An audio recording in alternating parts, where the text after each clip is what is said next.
Of course twababwiye ko turi mu Kamenge kuri Centre Jeune Kamenge ani Primusic 2023 uriko urabona performance za bamwe mu marimvyi uriko urabona ya Esther Nish ni umwe mu brand ambassador bize uno mwaka ati wewe uno munsi zo kuba brand ambassador muri Primusic. Esther Nish wiyumvise gute umunsi bavuga ati wewe uzoba uri mu ba brand ambassador ba Primusic wiyumvise gute?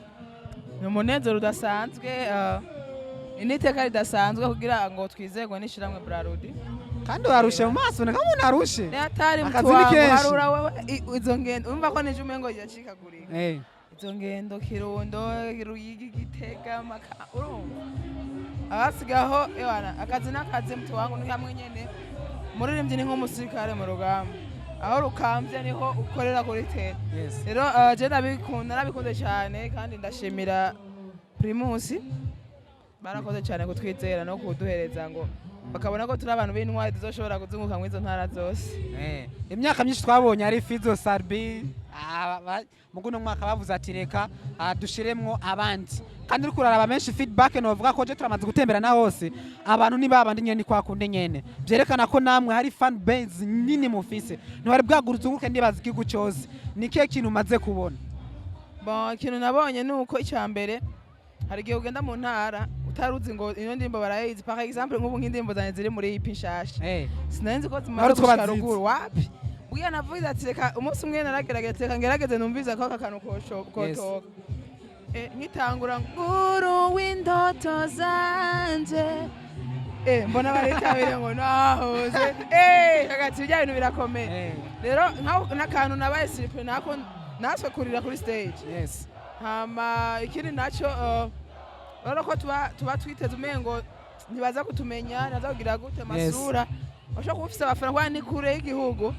gusa bamwe ntibaraba ama television abandi nta mamega abandi gutya na gutya ariko bamara kumva indirimbo yawe niho umenya yuko uri umustar bamaze kumva ati ujya muntu je nahise ndamwumviriza ahubwo sinabwamubone waryohewe cyane gose cyane burya mu ntara bamaze gucamo ni intara uvuga ati intara vraiment yaranyemeje sana. Bon Kirundo narabikunze gose direct boss bari muri mood sauf Makamba sinzi ko twarabajanyiranije peut-être ibirori byahongira biba mwijoro twabikoze ku murango mugabo naho ari aka vibe ariko Kirundo na Gitega vraiment na Ruyigi Ujumbura ubonye gute performance? Basi sikwe tuje nimvugira hano mu Kamenge. Sasa bamboye nubwo umuhanuzi atemegwa iwabo. Mugaye Esther aremegwa iwabo. Nawo wagaro kugusa induru basi. Umva urabara musatsi batu ya Kamenge fresh safi. Burya nanje ibintu byanangaje ziri muri ipi aluminari. Burya naratangaye nduko ndabona nsanga indirimbo bazizi kandi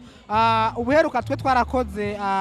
top 5 yama ipi n'album yasohotse kandi yakunzwe n'abantu benshi indirimbo zose bazizi Luminary de EP vraiment indirimbo zose abantu barazizi atubwiye ko ari strategy wakoreje mu gusora imwe canke yudusorera rimwe urabona ko stari gukundwa nkuko bon abantu deja sina strategy yo gusora imwe zirakaze nakoresheje nta muntu mu Burundi ndibaza ndi wa mbere nasohoye video iri lyrics mugashobora kubona ama image umuntu ariko araririmba bon nikeze basi sivyo hama ico ni cyambere cyatageza kunyereka difference yuko ntegeza ku difference n'abandi si misi yose twama twiteze ngo album ngo EP ngo vyama bisoka yego n'urukurikirane rw'indirimbo mugabo nikibujije yuko umuntu ndashobora kuba mfite ko nategura na suite ikaba part 2 birashoboka ya kabiri ukazoza ari suite ya bya bindi mugabo urumva par exemple nkako nakabangana ibi abandi peut-être ngandi baragutse mugabo simaka twese twame dukora bya bindi buri munsi ibi nikiye kintu kizogutandukanya wowe hamwe n'abandi ba artist nukuba ufise ukukreya ibintu byawe uri afise ko create ibintu vyiwe uri afise strategy ziwe nanje nakoze strategy wanje kandi rero urumva ni byinshi ni atari mtu wawe ni atari urazi kintu niteze je muri ipi niteze kubona indirimbo yitwa Luminary nyene irahari Luminary yaragiye ko kuri platforms nuko mu Burundi tudakoresha platforms zindi zama Apple, Deezer, za Spotify, Boomplay iriko Boomplay bayikoresha mu gasi cyane mu kugiye kuri Boomplay roronka uw'abantu nico Luminary mu cyongereza kandi w'abantu I think on wese bazi yo titre mugabo batara feeling iyo ndirimbo hariho surprise ndabategurira kwako kantu barayizi abaja ku ma platforms baramaze kuyumva bose hari n'abazikorera ama challenges ku ma TikTok ziriko hose benshi barakunda kugereranya barakunda novuga ngo kujya twumva ngo Fizo Sabe wenda kaze mu makobwa turakunda kubona Esther Nish Natasha kuvuga ngo ni queen of the stage mugabo abantu bavuga ati babanze kuja mu bitaramo bakavuga ati Esther Nish arica uramaze gukora nizo commentaire ndahura nazo mugabo jewe nagomba kwamesha ko ntari muri competition just ni muri competition nkora nka jewe icya kabiri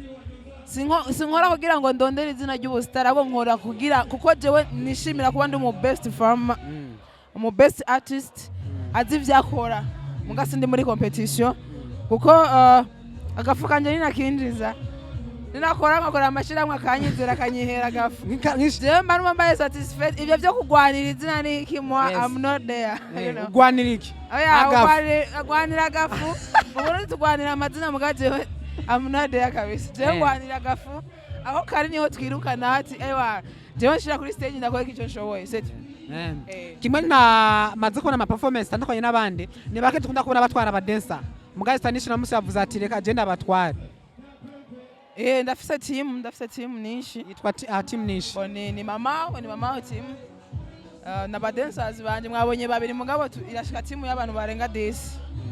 bivana nabo mba nkene uwo munsi vuga ati turi bujane nabo canke tujane nabo bose bivanye rero no muswari BJ kameme na bintu byo kubaruhisha bamwe ngo bari ma exam kandi abanyeshure mugabo no muswari BJ murabe muze kuza dukore ibintu byiza bikomeye uravye Esther Nish nyene yambaro menga no muntu w'umunyamideri warigeze ukunda ibintu vy'imideri cyangwa uranabikora mtu wa fashion sana mavazi yako icyambere jewe ngira ngo novuga ndumukigaba ndakunda Afrika iri muri jewe Afrika iri muri Nish urumva ku buryo bwaho novuga gute ndagira chef de poule mbonye umuntu yatwitse mu Nyafrika ndavuga ati wow rero iyo nubwo no kwambara kizungu gute mugani habura akantu k'inyafrika Burundi my country ntishobora kubura koko kwiwanje nawe izi ndome eme ni mama wanje urumva donc ategerezwa kubaho quelque chose qui identifie jewe mva hehe nkomoka hehe urumva ndafise n'indi byinshi kuko ndafise maison ibikora jewe mama house turakora ibibora nk'ibi rero kenshi nyine numva jewe ngenda ntora mvuga ati ako nyene karakaze urafise maison ibikora n'abantu bashobora kuza gushorera bagusanga bimeze gute byatanguye nagerega nijya sinavyo nani zinani ni business man naje nje ndashobora kwambara magani new business nikintu niyumviriye ko ndabikunda niyumviye ati none nokuri kugira ngo basi nze ndabitora hafi abandi bantu barakabisa ku internet ngo maho kantu wambaye ngo bihe nangute ati foko nkora kano kantu gendo of course ababikene noneho bazovyandika nzorabikigana banditse muri commentaire ko babikeneye nzomenye ndabadressa canke bazosaba da Silva nga ahanya bazane homo arazi kwa mama of course ni experience umaze gukura mwana mashow mazimisi ukurikirana guma uraba bon experience irahari cyambere natahuye yuko nta kwicara bujya no gukora nyene urumva rero natahuye kandi cya kabiri yuko umuntu ntituzomenyekana kubera ko twakoze amahiti menshi canke iki mugabo turi bande tuko dufashika abandi donc nkakurya ugenda ibyagiye badushikira barabizi n'abandi twari kumwe mu ngendo abafana umufana ashobora kuba gukunda akagutera ibuye urumva kugira ibigumbagumba kumva umengo yo kuryamenya ko agenda mujyamenyo basi none ngire gute basi akumva nyina akabura ngene yumva twarahagaze ku modoka hejuru nkuko twasuye inyuma tutabona imbere ewe ndabira umva rero nkako uragenda ukavuga ati yo donc ushitangwa kwijya mu mitima yawe ati yo ko gende emotionnel burya cyane gose natwe kurira ndavuga yo kumbe abantu ashobora kumva yuko umengo yonkwenga n'umushatsi atagwa nk'urimo uribaza ko yishake avuga ati Nish I love you hako nagakunze cyane avuga ati rero ifoko twiga ku bana bari abafana na babosi bacu nibo batugaburira nibo batuma aya mashiramwe yose za Primusic batwiyumvira ko so dufise ku respectinga fanatism yacu niyo experience ikomeye cyane nakuyemo je Esther Nish uri kuraraba aho umaze guca abagira ama audition bakeneye kuzotsinda iriganwa rya Primusic turakunda kuvuga ngo hari impano hariya kurondera ati zoronka ba Esther Nish. Hari amavideo amwe magenda trending nk'abahiganye ukabona nka wundi today ode ngwako ni Karim ngo mukunywa n'urabibeye akabenga bina nimwe vya comment ndiko urabona ba Esther Nish kwere hari zya video urazibona kandi ndazi nawe uratwenga ari wanirimbiye ngo mbe yaremvye gute ngo Esther Nish ndamushaka ko bifese aguma muraba wariko daboje aguma mukorako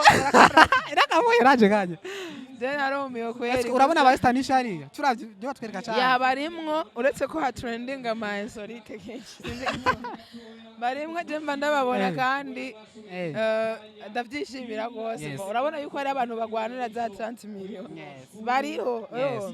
so vraiment ni gikundiro cyinshi cyane je mba numva ndabiryoherewe gose gusa barimwe kandi muzobabona nza ko ari surprise ngira Primus yaduteguri